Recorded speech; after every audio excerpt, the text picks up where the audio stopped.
State and the Vice President, and it was a very good and productive call. It lasted more than 2 hours. President Putin congratulated President Trump for solving the conflict in Israel and Gaza and bringing peace back to the Middle East. They also agreed to have a high-level senior staff meeting convene as early as next week, which will then be followed by a meeting very likely between President Trump and President Putin as well. They talked about Budapest as being a location for that.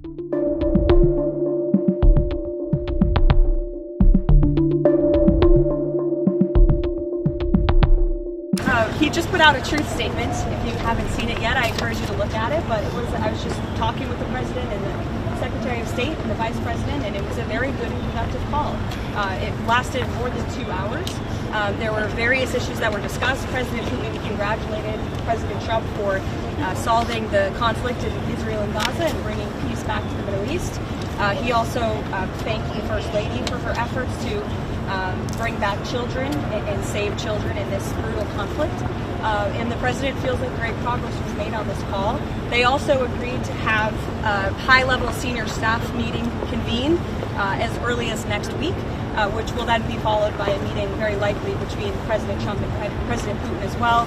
They talked about Budapest as being a location for that. So, as you all know, President Zelensky is coming to the White House tomorrow, so these discussions will continue, and frankly, I think the President deserves great credit. He literally just got off his trip to the Middle East, where historic peace and accomplishments, seeing the hostages return out of Gaza, these are major foreign policy accomplishments that so many people around the world thought could never be achieved. And so I think the President deserves a great deal of credit for doing that, coming home, dealing with so many domestic issues, and then again hopping on yet another call with President Putin and hosting President Zelensky again at the White House tomorrow to try to move the ball forward in peace and end this conflict in Russia. Karoline. Thank you. After their meeting in Alaska, the President was optimistic that he could get Zelensky and Putin together in a room. Does he still believe that he can get the two leaders together sometime soon? I think he thinks it's possible, and he would, of course, love to see that happen. But right now, there were discussions and plans are now being made for the Russian side and our folks, led by Secretary of State Marco Rubio, to meet, and then for President Putin and President Trump to perhaps meet again. But I don't think the President has closed the door on that at all. And when is Putin? You said in Hungary, possibly when? Well, this call literally just happened, so we will provide you with more details as soon as we can, I promise. On that call, did Vladimir Putin commit to sitting down with President Trump and President Zelensky? He committed to sitting down with President Trump, as President Trump's truth post put out for you. And what did he say what it would take for him to be willing to sit down with Zelensky finally as well? I don't want to get into that, but as I just said, the President and President Putin discussed meeting together in Budapest, and President Trump will talk about that opportunity with President Zelensky when he's here at the White House tomorrow. Does President Trump believe any conditions have changed to make a second meeting with Putin better, more successful than the Alaska meeting? I think the President is always willing to take a chance at diplomacy, and this war, he has always said, is going to have to end at the negotiating table, and so he never gives up, and he's willing to pursue it, and that's what you're hearing from the President. Caroline, I have a question on the cartel. So yesterday we learned that at least the fifth strike on a boat off of the Venezuelan coast took place. We know that the Trump administration has previously said that they are in armed conflict with the people that the administration is striking. Who are these people, and don't you think not only the people, the American people, but lawmakers deserve to know? Narco-terrorists who are trafficking drugs illegally to the United States. That's who we're in a conflict with. But why not? And the President's been very clear, and he's been very transparent about these strikes, releasing classified video, unclassifying that video, declassifying it rather for all of you to see, and to let the public and lawmakers know with each of these strikes. And there should be no surprise for this. The President campaigned on using every lever of power to go after the drug cartels who have been trafficking illicit poison into our country for far too long. And you heard the President speak about this yesterday. There was a question about why not just use the Coast Guard to grab these boats and grab the drugs on them. That's been going on for years and years, and the drug epidemic in this country has not gotten any better.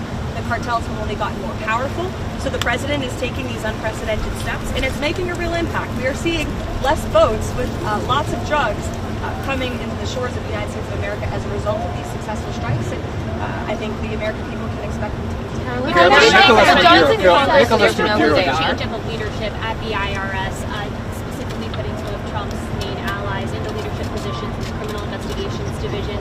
There's reports that George Santos is on the list to be investigated. Is there anybody else that you know of that is being looked at or being mentioned of being looked at? Not to my knowledge, no. You'll have to reach out to the Department of Treasury. Nicholas Maduro. Does President Trump believe Nicholas Maduro, the president of Venezuela, does President Trump believe his days are numbered there? I think President Trump believes that Nicolas Maduro is an illegitimate president leading an illegitimate regime that has been trafficking drugs to the United States of America for far too long, and we're not to tolerate it. Right now, they have $50 million. Has President Trump set a new deadline on Hamas? I mean, yesterday he said, straightened out quickly. But I mean, do we have an update on sort of what that means and what that new deadline could look like? I won't set a deadline for the president. It's only for him to do that.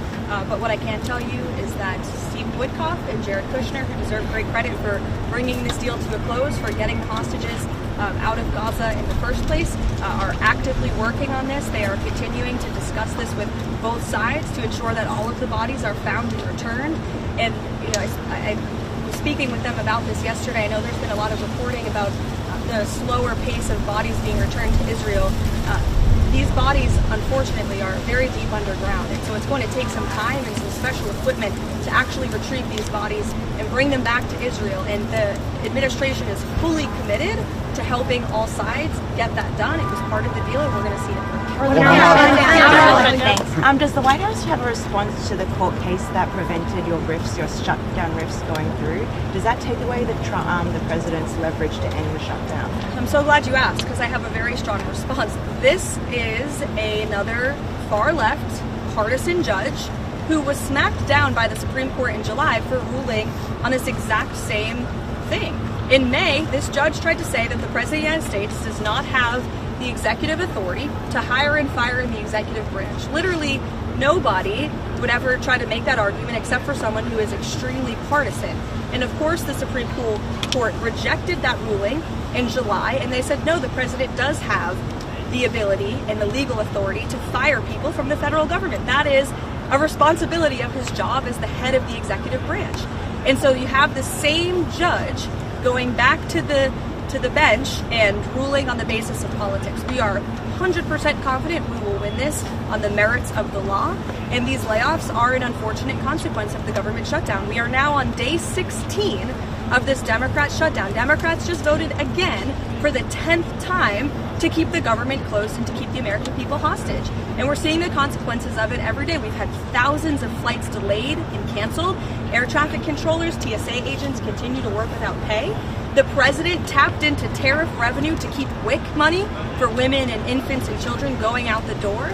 The president found a creative solution to keep the troops paid. And rather than congratulate the president for doing that, this unprecedented action to get our troops paid, the Democrats want to sue him for it. They're saying that it's illegal. This just shows they don't care about the people who are hurting. They are shutting down the government purely for partisan politics because they don't like Donald Trump. And the only people that are suffering from that are federal government employees who are being laid off from their jobs, who are not being paid for their jobs, our military, our federal law enforcement, and the American people who can't catch a plane with holiday season coming up because flights are being delayed and canceled. Democrats need to do the right thing. And I don't know if you guys caught the CNN town hall last night with AOC and Bernie Sanders, but I sure did. And it's very clear that they are now the leaders of the Democrat Party. And the Democrats are in complete disarray. And we hope a few moderate Democrats with some common sense will step up to the plate and do the right thing to vote to open the federal government.